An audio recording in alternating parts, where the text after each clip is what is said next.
Hello everyone, easy nursing classes में आपका स्वागत है। आज की क्लास में हम डिस्कस करेंगे डिफेंस मैकेनिज्म्स के बारे में। तो डिटेल में डिस्कस करेंगे कि डिफेंस मैकेनिज्म कितने टाइप के होते हैं, पॉजिटिव डिफेंस मैकेनिज्म कौन से होते हैं, नेगेटिव डिफेंस मैकेनिज्म कौन से होते हैं। विद एग्जांपल हम डिस्कस करेंगे आज बहुत ही इजी वे में। कभी नहीं भूलोगे आप डिफेंस मैकेनिज्म्स को, आज की क्लास अगर आप अटेंड करते हो।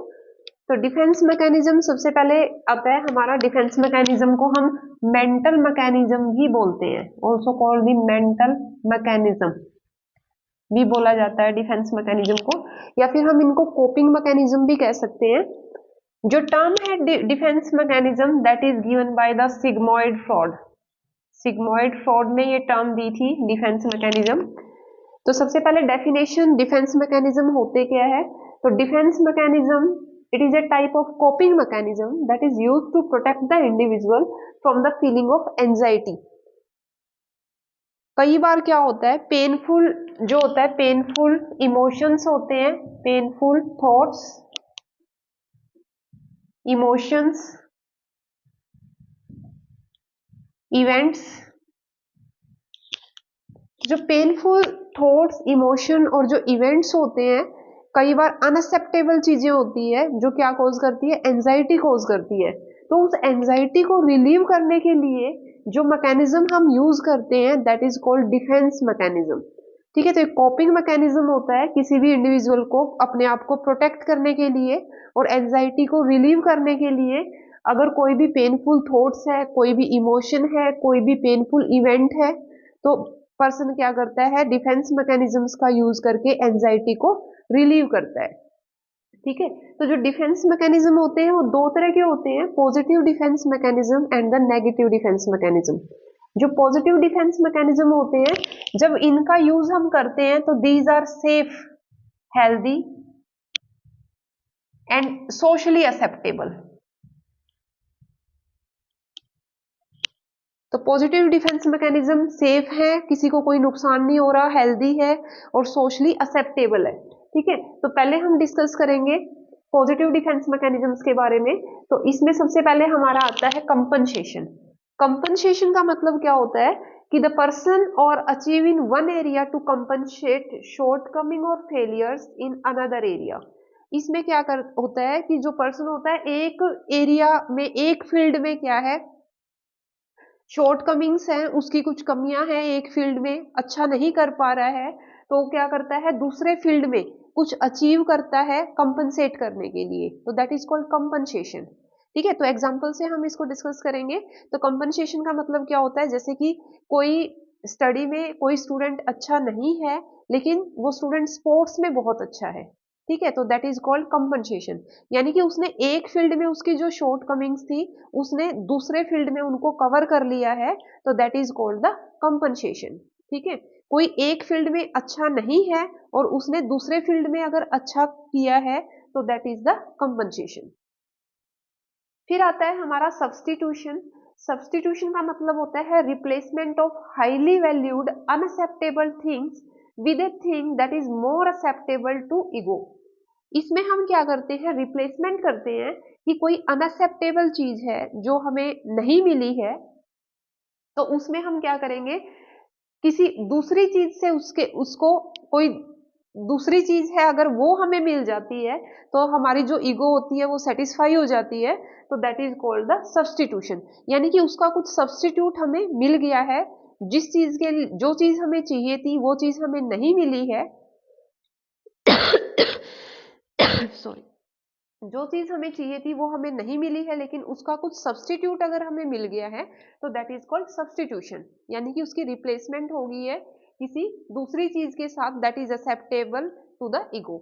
जैसे कि कोई स्टूडेंट है वो एमबीबीएस के लिए प्रिपरेशन कर रहा है और उसका जो एडमिशन है वो एमबीबीएस में नहीं हो पाता है, और उसका जो एडमिशन है उसको या तो बीडीएस मिलती है या नर्सिंग में उसका एडमिशन हो जाता है, तो दैट इज कॉल्ड सब्स्टिट्यूशन। ठीक है, कि उसका एक चीज चीज जो उसको चाहिए थी वो उसे नहीं मिली है लेकिन उसका जो सब्स्टिट्यूट है वो उसे मिल गया है, तो that is called the substitution. उसके बाद हमारा आता है रेशनलाइजेशन। रेशनलाइजेशन का मतलब होता है बहाने बनाना। ठीक है, तो justification of one's unacceptable behaviour और failure in a logical manner by giving socially approved reason. कोई अनएक्सेप्टेबल बिहेवियर है या कोई फेलियर है, उसको ऐसे रीजन बताना उसके लिए जो सोशली अप्रूव्ड है, ठीक है, तो उसको हम बोलते हैं रेशनलाइजेशन। ठीक है, रेशनलाइजेशन का मतलब जैसे कि कोई स्टूडेंट है, ठीक है, उसके मार्क्स नहीं है अच्छे आए हैं, उसका एग्जाम अच्छा नहीं हुआ है, तो वो बहाने बना रहा है कि उसको हॉस्टल में एडजस्टमेंट उसकी प्रॉपर नहीं हुई थी, या वो कह रहा है कि उसके पास इतना टाइम नहीं था, उसको आता तो था लेकिन टाइम उसके पास नहीं था करने के लिए, तो वो रैशनलाइजेशन है। ठीक है, जैसे कोई फीमेल है मार्केट में जाती है, ठीक है, बहुत सारी चीजें ले आती है खरीद के, तो आके जब घर वाले उसको बोलते हैं तो वो रेशनलाइज करती है कि वहां पे सेल लगी हुई थी, ये चीजें बहुत ही सस्ती मिल रही थी, तो इसलिए मैंने ये सारी चीजें खरीद ली है, तो दैट इज रेशनलाइजेशन, कि उस चीज के लिए सोशली अप्रूव्ड रीजन कोई दे रहा है किसी भी अनएक्सेप्टेबल बिहेवियर को जस्टिफाई करने के लिए, तो उसको हम क्या बोलते हैं, रेशनलाइजेशन। ठीक है, फिर हमारा आता है सब्लिमेशन। सब्लिमेशन का मतलब होता है it is a practice of acting out socially unacceptable impulse और अर्ज into the socially acceptable activities. कोई सोशली अनएक्सेप्टेबल एक्ट है जो कि हम नहीं कर सकते हैं, तो उसको सोशली एक्सेप्टेबल फॉर्म में करना, दैट इज द सब्लिमेशन। ठीक है, तो सब्लिमेशन का मतलब क्या होता है कि कोई भी चीज है वो सोसाइटी के अंदर अनएक्सेप्टेबल है, अगर हम उसको कर रहे हैं तो उसको क्या करना, एक्सेप्टेबल फॉर्म में उसको दिखाना, तो दैट इज द सब्लिमेशन। ठीक है, जैसे कि कोई 15 ईयर्स की कोई लड़की है, उसको बच्चों से बहुत ज्यादा लगाव है, तो बच्चे तो वो नहीं वो कर सकती उस एज में, क्योंकि उसकी एज बहुत कम है, तो क्या करती है, कोई भी बच्चा है उसे अडॉप्ट कर रही है और अपने पास रख रही है, तो दैट इज सब्लिमेशन, क्योंकि वो सोशली एक्सेप्टेबल है। ठीक है, तो that is called the sublimation, कि कोई भी चीज है वो सोशली अनएक्सेप्टेबल इम्पल्स कोई है, तो उसको सोशली एक्सेप्टेबल एक्टिविटीज में जो है वो शो करना, that is called the sublimation. फिर हमारा आता है रिप्रेशन। रिप्रेशन का मतलब क्या होता है, it is a unconscious mechanism that keep the painful idea and thoughts away from the consciousness. Unconscious mechanism होता है इसमें, जो पेनफुल आइडिया या थॉट्स होते हैं वो कॉन्शियसनेस से चले जाते हैं, कॉन्शियसनेस से उनको क्या कर देते हैं, हम उनको रिप्रेस कर देते हैं। अनकॉन्शियसली जो पेनफुल थॉट्स हैं, जो पेनफुल आइडियाज हैं, उनको हम क्या करते हैं, अनकॉन्शियसली जो होते हैं वो माइंड में रिप्रेस हो जाते हैं, दब जाते हैं, तो उसको हम क्या बोलते हैं, रिप्रेशन। ठीक है, तो रिप्रेशन का मतलब होता है जैसे कि किसी के साथ, किसी के जो है पेरेंट्स के साथ और बच्चों में हेल्दी रिलेशनशिप नहीं है, तो लेकिन वो बच्चे क्या करते हैं, उस चीज को रिप्रेस कर लेते हैं, अनकॉन्शियसली उस चीज को रिप्रेस करेंगे, लेकिन आगे चल के वो किसी के साथ जो है वो हेल्दी रिलेशनशिप मेंटेन नहीं कर पाएंगे, that is called the repression. तो रिप्रेशन का मतलब अनकॉन्शियसली किसी पेनफुल थॉट्स को या पेनफुल आइडिया को अनकॉन्शियसली जो है वो अपनी कॉन्शियसनेस से दूर कर देना, ठीक है, या दबा देना किसी चीज को, तो that is called the repression. उसके बाद हमारा जो नेक्स्ट डिफेंस मैकेनिज्म है वो हमारा आता है अनडूइंग। तो अनडूइंग का मतलब क्या होता है, a person tries to do unhealthy, destructive or threatening thoughts or action by contrary behaviour. इसमें क्या होता है कि कोई भी पर्सन है वो अनहेल्दी या डिस्ट्रक्टिव बिहेवियर शो कर रहा है या किसी को थ्रेट कर रहा है, लेकिन उसको क्या करता है, वो अनड्यू कर रहा है, मतलब उसको दोबारा से उस बिहेवियर को अनड्यू कर रहा है जो उसने शो किया है, उसके अपोजिट बिहेवियर वो शो कर रहा है, तो that is called the undue. ठीक है, तो इसको हम एग्जांपल से समझेंगे कि जैसे कि कोई बच्चा है वो कुछ गलत कर रहा है, तो पेरेंट्स उसको डांट रहे हैं, उसके फादर ने उसको डांट दिया है सुबह, और शाम को फिर क्या करते हैं, जब वो ऑफिस से आते हैं तो बच्चे के लिए चॉकलेट्स और टॉयज लेके आते हैं, तो that is called the undoing. ठीक है, तो जो बिहेवियर उन्होंने शो किया था, जो थ्रेट किया था, उसको उन्होंने क्या किया है, कॉन्ट्रैरी बिहेवियर शो किया है, उसका अपोजिट बिहेवियर वो शो कर रहे हैं उसको अनड्यू करने के लिए, तो दैट इज कॉल्ड द अनड्यूइंग। उसके बाद आता है हमारा नेक्स्ट मैकेनिज्म आता है आइडेंटिफिकेशन। आइडेंटिफिकेशन का मतलब क्या होता है, इसमें क्या होता है, अनकॉन्शियस अटेम्प्ट होता है to change oneself to resemble an admired person, इसमें पर्सन अनकॉन्शियसली जो है खुद को चेंज कर देता है, किसी एडमायर्ड पर्सन की तरह खुद को चेंज करता है, लेकिन अनकॉन्शियसली उसको खुद को पता नहीं होता कि वो कॉपी कर रहा है किसी की। जैसे कि कोई फिल्मी हीरो है या हीरोइंस हैं, उनकी तरह कपड़े डालना, उनकी तरह बात करना, उनकी तरह बिहेव करना, ठीक है। तो वो क्या आता है, आइडेंटिफिकेशन में आता है कि कोई भी पर्सन है जिसे या फिर हम बहुत ज्यादा लाइक कर रहे हैं, किसी की तरह बनना चाहते हैं और अनकॉन्शियसली हम उसी की तरह बात कर रहे हैं, उसी की तरह बिहेव कर रहे हैं, तो वो किसके अंदर आता है, हमारा आइडेंटिफिकेशन के अंदर। फिर आता है उसके बाद इंटेलेक्चुअलाइजेशन। इंटेलेक्चुअलाइजेशन में क्या होता है, reasoning is use to block confrontation with an unconscious conflict and associated emotional stress. कि कोई भी अनकॉन्शियस कन्फ्लिक्ट है या इमोशनल स्ट्रेस है, तो उसमें हम क्या कर रहे हैं, वहां पे रीजनिंग कर रहे हैं उसको ब्लॉक करने के लिए। इंटेलेक्चुअलाइजेशन का मतलब होता है कि आध्यात्मिक हो जाना, इमोशनलेस हो जाना, ठीक है। कि कोई ट्रेजरी हुई है किसी के साथ, लेकिन फिर भी जो पर्सन है वो किसी भी तरह का कोई इमोशन शो नहीं कर रहा है, तो उसको हम क्या बोलते हैं, इंटेलेक्चुअलाइजेशन बोलते हैं। जैसे कि किसी फैमिली मेंबर की डेथ हो गई है या कार एक्सीडेंट हो गया है किसी फैमिली मेंबर का, और उसके बारे में जब हम डिस्कस कर रहे हैं तो पेशेंट इमोशनली है, कोई इमोशन शो नहीं कर रहा है, इमोशनली न्यूट्रल है बिल्कुल, तो that is called the intellectualisation, ठीक है। उसके बाद आता है इंट्रोजेक्शन बोलते हैं, इंट्रोजेक्ट बोलते हैं। इसमें क्या है, the individual incorporate the traits और values of another in self. इसमें दूसरे के जो ट्रेड्स हैं और वैल्यूज हैं वो खुद में इनकॉर्पोरेट कर देता है, तो इसको बोलते हैं इंट्रोजेक्ट। तो खुद पता नहीं होता है और दूसरे के जो ट्रेट्स हैं और जो दूसरे की वैल्यूज हैं वो खुद में उन्होंने क्या कर ली है, इंट्रोजेक्ट कर ली है। जैसे कि इसमें इंट्रोजेक्शन में आता है हमारा, जैसे भूल भुलैया देखी होगी आपने, विद्या बालन, तो उसमें वो अनकॉन्शियसली क्या करती है, दूसरे की जो है वैल्यूज है या दूसरे की जो ट्रेट्स है, दूसरे का जो कैरेक्टर है, उसको अपने अंदर इनकॉर्पोरेट कर लेती है, तो दैट इज कॉल्ड द इंट्रोजेक्शन। ठीक है, क्लियर है कि अनकॉन्शियसली किसी दूसरे के कैरेक्टर या ट्रेट्स को खुद में ले आना और उसी की तरह बिहेव करना, तो दैट इज कॉल्ड द इंट्रोजेक्शन। उसके बाद हमारे नेगेटिव डिफेंस मैकेनिज्म आते हैं। जो नेगेटिव डिफेंस मैकेनिज्म होते हैं ये अनसेफ होते हैं, अनहेल्दी होते हैं और सोशली अनएक्सेप्टेबल होते हैं। दैट इज सोशली अनएक्सेप्टेबल, तो इसीलिए हम इनको नेगेटिव डिफेंस मैकेनिज्म्स बोलते हैं। तो सबसे पहले इसमें आता है सप्रेशन। सप्रेशन में आता है the conscious forgetting of unacceptable और पेनफुल थॉट्स, आइडियाज और फीलिंग। इसमें क्या करता है, जो पर्सन होता है कॉन्शियसली जो है वो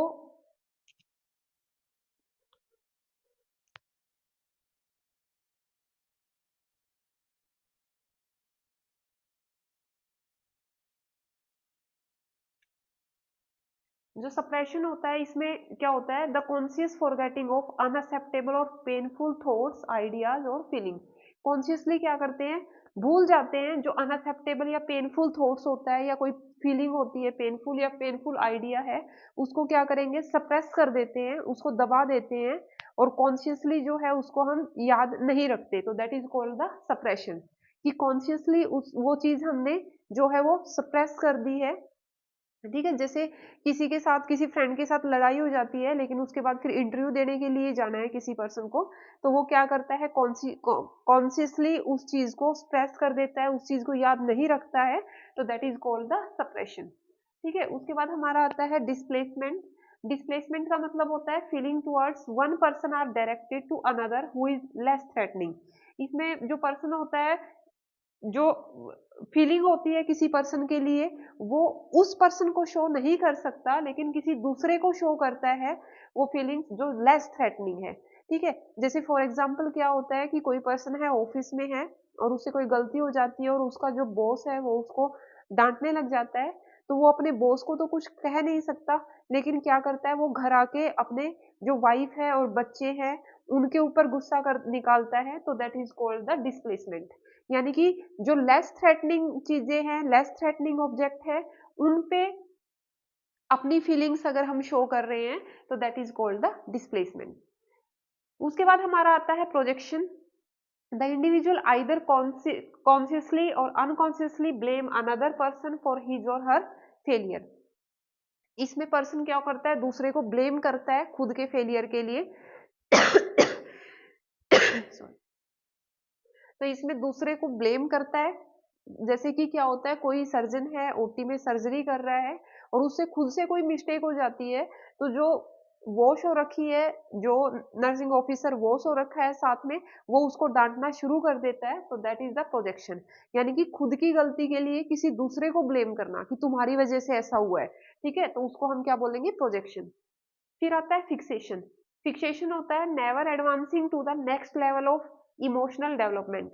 मतलब जो इमोशनल डेवलपमेंट होती है किसी की, वो नेक्स्ट लेवल तक नहीं हुई है, किसी एक स्टेज पे आके जो डेवलपमेंट है, इमोशनल डेवलपमेंट है, वो एक स्टेज पे फिक्स हो गई है, तो that is called fixation. The persistence in later life of behaviour pattern appropriate to earlier age. कोई ऐसा बिहेवियर शो कर रहा है कोई पर्सन जो अर्लियर एज में शो करता है, तो उसको हम बोलेंगे फिक्सेशन। ठीक है, जैसे कि कोई कंटिन्यू जो है थंब शकिंग कर रहा है, कोई अडल्ट है, तो उसकी जो है इमोशनल डेवलपमेंट नहीं हुई है, वो अर्लियर स्टेज में ही फिक्स हो गया है और अभी भी क्या है, वो कंटिन्यू थंब सकिंग कर रहा है, तो that is called the fixation. उसके बाद आता है रिग्रेशन।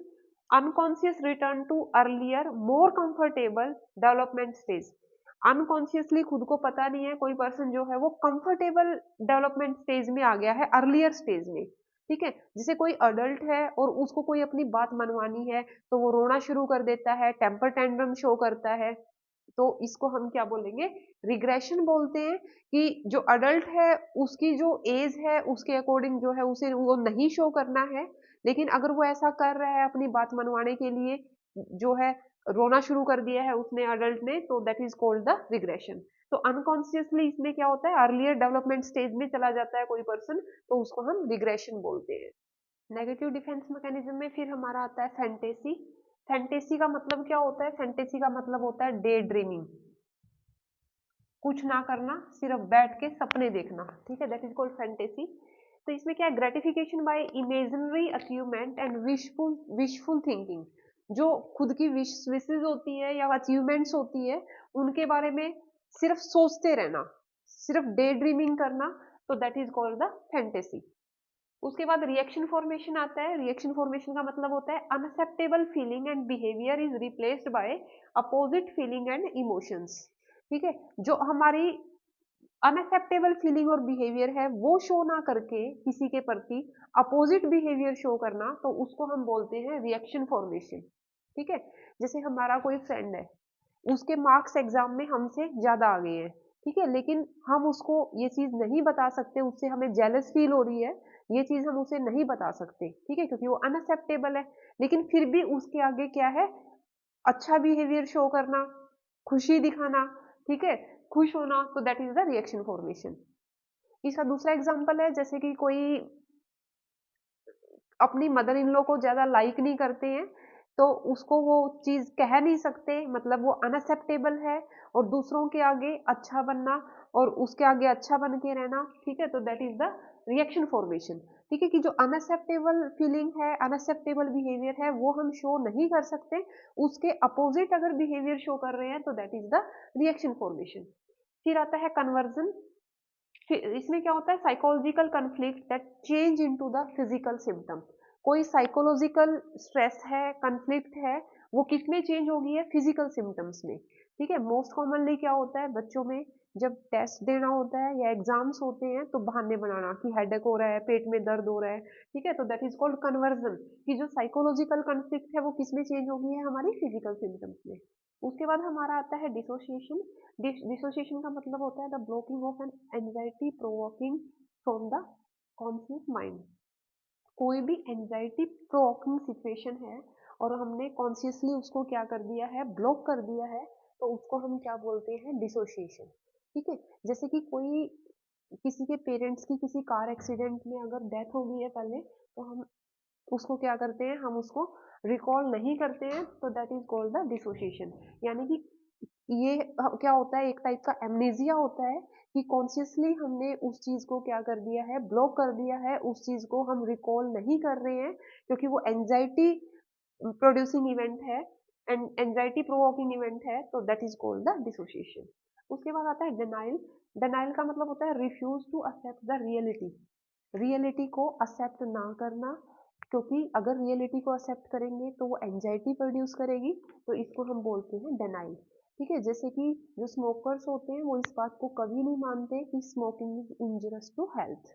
ठीक है, या फिर कोई पेशेंट है, उसका डायग्नोज हुआ है कि पेशेंट को कैंसर है, तो उसको वो क्या करता है, एक बार क्या करता है, उसको डिनाई करता है, डिनाइल बिहेवियर शो करता है, उस चीज को एक्सेप्ट नहीं करता, दोबारा से कहता है, दोबारा से टेस्ट कराने की बात करते हैं कंफर्मेशन के लिए, तो that is called the denial, यानी कि रियलिटी को एक्सेप्ट ना करना, रिफ्यूज कर देना।